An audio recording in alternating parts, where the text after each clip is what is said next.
Segala puji bagi Allah Subhanahu wa Ta'ala. Sholawat dan salam semoga senantiasa dilimpahkan atas hamba pilihannya, Muhammad Shallallahu Alaihi Wasallam, keluarga dan segenap para pengikutnya.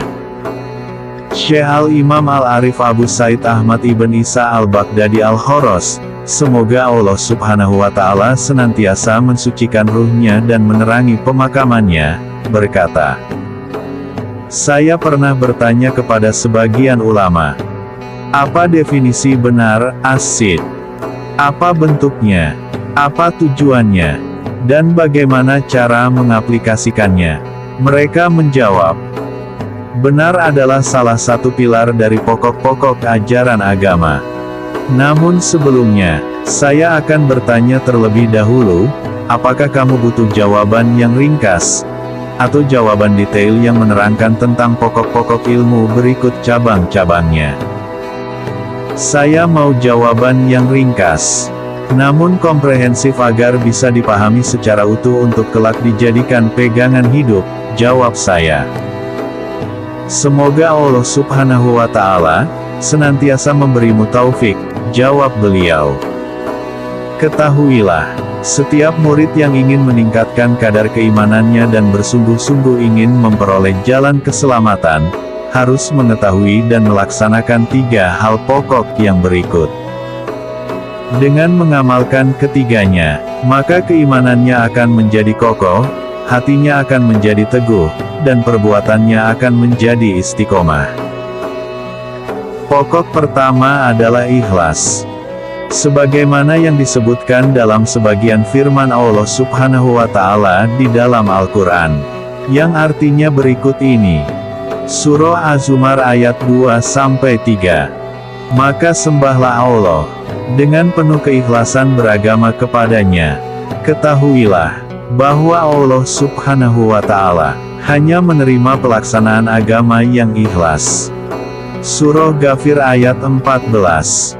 Serulah Allah dengan tulus ikhlas beragama kepadanya. Surah Az-Zumar ayat 11.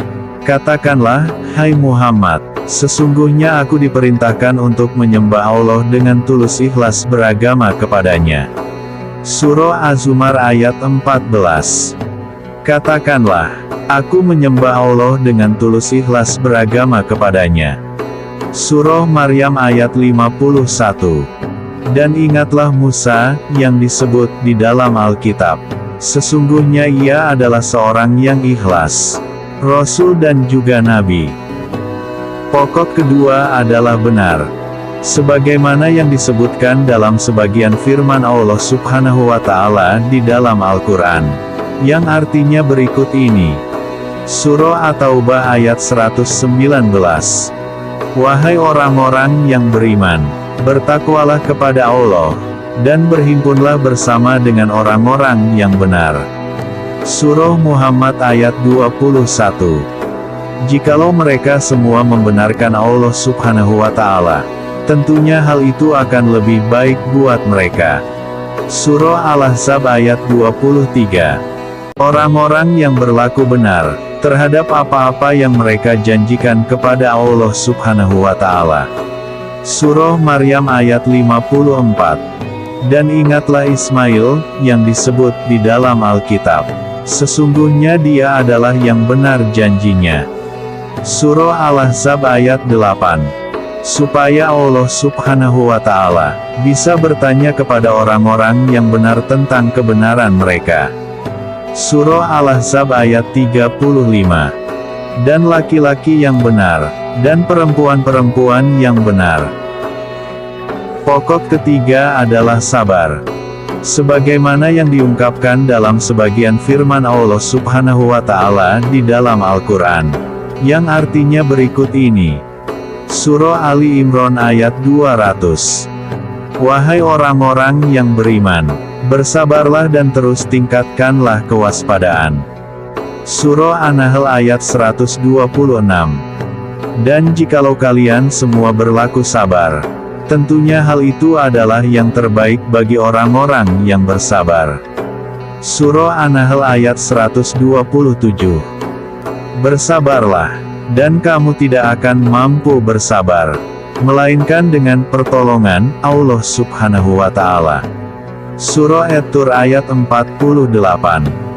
Dan bersabarlah melaksanakan hukum Tuhanmu, karena sesungguhnya kamu berada dalam pengawasan kami. Surah Al-Muzammil ayat 10. Dan bersabarlah engkau atas apa-apa yang mereka katakan, serta hindarilah mereka dengan cara yang baik. Surah Al-Kahf ayat 28. Dan bersabarlah kamu, bersama dengan orang-orang yang menyeru Tuhan mereka di waktu pagi dan petang seraya mengharapkan keridhaan Tuhannya. Surah Al-Anfal ayat 46. Bersabarlah kamu, sesungguhnya Allah bersama dengan orang-orang yang bersabar. Surah Al-Baqarah ayat 155. Dan sampaikanlah berita gembira kepada orang-orang yang bersabar. Itulah 3 sifat pokok yang utama bagi segala perbuatan, yaitu ikhlas, benar, dan sabar. Masing-masing mempunyai pengertian yang berbeda, namun harus selalu menyatu dalam setiap perbuatan. Sebab, setiap perbuatan akan dianggap sempurna, manakala terdapat ketiganya dalam perbuatan tersebut. Namun, bila ketiganya tidak terdapat dalam suatu perbuatan, niscaya perbuatan tersebut akan rusak dan dianggap tidak sempurna. Satu sama lain harus saling menguatkan. Sebab jika satu tersingkir, maka yang lainnya pun akan tersingkir pula. Dengan demikian, sifat ikhlas tidak akan sempurna kecuali jika disertai dengan benar dan sabar. Sifat sabar tidak akan sempurna kecuali bila dibarengi dengan benar dan ikhlas. Dan sifat benar tidak akan sempurna manakala tidak diiringi oleh sabar dan ikhlas. Terima kasih sudah menonton sampai selesai. Semoga aku dan kalian dapat terus sama-sama belajar dan dapat mengambil hikmah maupun manfaat dari setiap ilmu agama yang disampaikan, dan kita sama-sama mendapat kemudahan untuk mengamalkannya, amin. Hai Sobat YouTube dimanapun kalian berada. Untuk terus dapat melihat update video kami selanjutnya dan agar channel YouTube kami jadi lebih berkembang, mohon bantu kami dengan menekan tombol like, subscribe, dan loncengnya. Terima kasih.